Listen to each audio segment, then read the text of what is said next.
ये हमारी बहन बेटियों को रोजगार एवं अच्छे शिक्षा देने के लिए प्रेरणा रखते हैं। सभी बड़ों को प्रणाम करते हैं, बच्चों को बहुत प्यार। और आने में देरी हुई क्योंकि सड़कें पूरी टूटी हुई हैं, लगता है बनवाना पड़ेगा। जब हम दिल्ली में रह रहे थे तो वहाँ की लाइफ पता थी और दिक्कतें, तकलीफ़, गरीबी क्या होती है मुझे सच में नहीं पता थी कि लोग अगर राशन ना मिले तो भूख, कई घर में चूल्हे नहीं जलते हैं। बिहार बदलेगा निश्चित तौर पे, क्योंकि परिहार बदल रहा है। हम इस वक्त परिहार विधानसभा में हैं, ये सीतामढ़ी में आता है और मेरे साथ इस वक्त रितु जायसवाल हैं, इनको मुखिया जी कहा जाता है और कई सारे अवार्ड मिले हैं इन्हें। एक जब ये पहली बार अपने गाँव आई थी, ससुराल आई थी तो सड़कें नहीं थी और इनको पैदल आना पड़ा था, बैलगाड़ी से कहा गया चलने के लिए। फिर उन्होंने भी ठान लिया कि सड़कें ही बना लेंगे और अब ये मुखिया से विधानसभा में पहुंचने की कोशिश है। इनको आरजेडी से टिकट मिला है। रितु जी, आपको टाइम देने के लिए शुक्रिया। कैसे ये सब चीज़ें, दिल्ली की ज़िंदगी छोड़कर विधायक बनी और अब आपको मुखिया बनी और अब आपको विधानसभा पहुंचना है, कितने चैलेंजेस हैं? मुझे काम नज़र आता है, जो चैलेंजेस हैं एग्जैक्टली मुझे वही नज़र आता है कि मेरे रास्ते में चैलेंजेस क्या हैं। मुझे अपने पंचायत को बदलना था, इसकी वजह से मैं मुखिया बनी, है ना। मुझे मुखिया बनना था, इसलिए मैं मुखिया नहीं बनी। आज उसी बदलाव की ज़रूरत परिहार विधानसभा के हर गांव को है। तो मुझे लगता है कि अब ज़रूरत अगर परिहार विधानसभा को बदलने की है तो जनता विधायक बनाएगी, अगर तो बदलेंगे। तो कभी सोचा था कि आप मुखिया बनेंगी या पॉलिटिक्स में आएंगी? कभी भी नहीं कभी भी नहीं सोचा। आपके एस्पिरेशन क्या थे?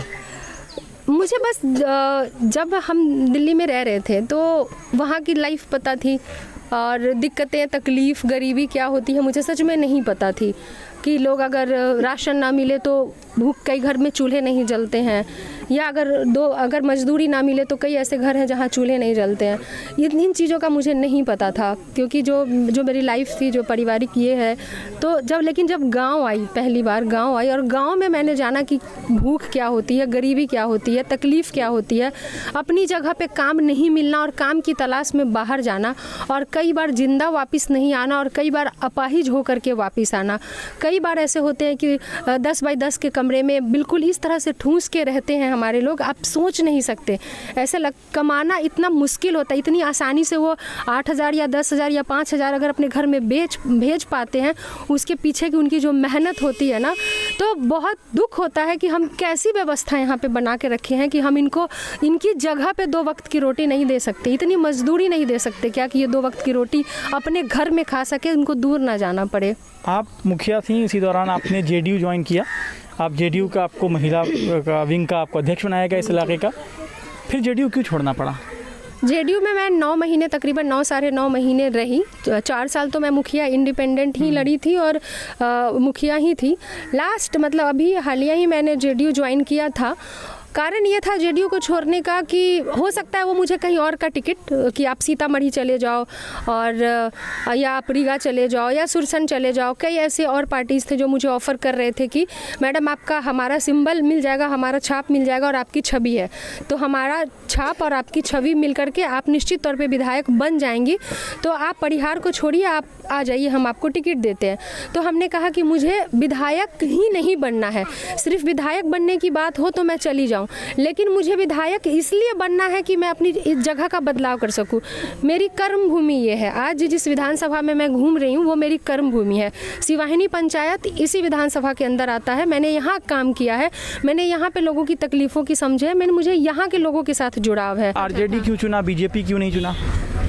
मुझे सबसे पहले जैसे ही मैंने रिज़ाइन दिया, मुझे आरजेडी ऑफिस से कॉल आया और मैं इस बीच जनता के बीच में जा ही रही थी और उन्होंने कहा कि मैम हमने देखा है कि आपने त्यागपत्र दिया है और हम चाहते हैं कि आपके जैसे काम करने वाले लोग, माननीय लालू प्रसाद यादव जी का भी एक मैसेज पहुंचा कि हमें उम्मीद है कि जैसे आपने अपने पंचायत को बदला, आपने पंचायत को जीरो घूस पंचायत बनाया, अपने पंचायत में जिस तरह से आपने महिलाओं के अधिकार के लिए लड़ाई लड़ी, जिस तरह से आपने पंचायत के बदलाव के लिए काम किया, हमें उम्मीद है कि आप 38 पंचायत जो परिहार विधानसभा के अंदर रहता है उसमें भी आप खड़ी उतरेंगी और आपको ये टिकट अगर यही जीतती हैं तो 3 बड़ा काम क्या करेंगी इस इलाके के लिए? मेरा भी मकसद यही रहेगा कि सबसे पहले तो भ्रष्टाचार मुक्त समाज बनाना है। सब जनता जितनी है वो भ्रष्टाचार से त्रस्त है। ब्लॉक लेवल पे की बात हो, कहीं पे भी हो, बिना पैसे दिए हुए एक गरीब का काम नहीं होता। आज स्थिति ये हो गई है कि गरीब कर्ज के में मरा जा रहा है। कर्ज लेता है, उसका ब्याज भरता है और मरा जा रहा है, ब्याज लेते लेते मर रहे हैं। ये स्थिति है।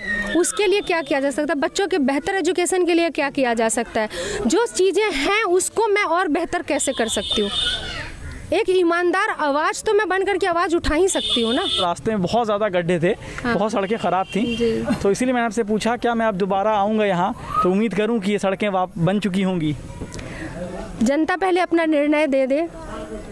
अगर जिस रूप में अगर जनता आज मैं लोगों के बीच में आई हूँ उस रूप को अगर वो देते हैं, इम्प्लीमेंट करते हैं, वो वोट देते हैं, अगर मैं जीतती हूँ तो मेरी पूरी कोशिश ये रहेगी कि चीज़ें बेहतर हों। हम ऐसा 4 कुछ नाम लेंगे, उसको आपको सिर्फ एक वर्ड में डिस्क्राइब करना है कुछ लोगों का, कुछ पॉलिटिशियंस का। तेजस्वी यादव, युवा चेहरा जिनको कि आना चाहिए, जिनके अंदर एक विज़न है। लालू यादव, उनके पिताजी हैं, अभी उन्होंने अपने बेटे को आगे किया है कि उनको विरासत अभी वो आगे बढ़ा रहे हैं। नीतीश कुमार, फेलियर रहे हैं, 15 साल का रिकॉर्ड है उनका, पूरा फेलियर की लिस्ट देखी जा सकती है। नरेंद्र मोदी, देश कर्ज में डूब गया है और इसका एहसास तक भी नहीं हो रहा है। बदलाव की हवा बह चुकी है, इस हवा को बस तूफान में बदल देना है।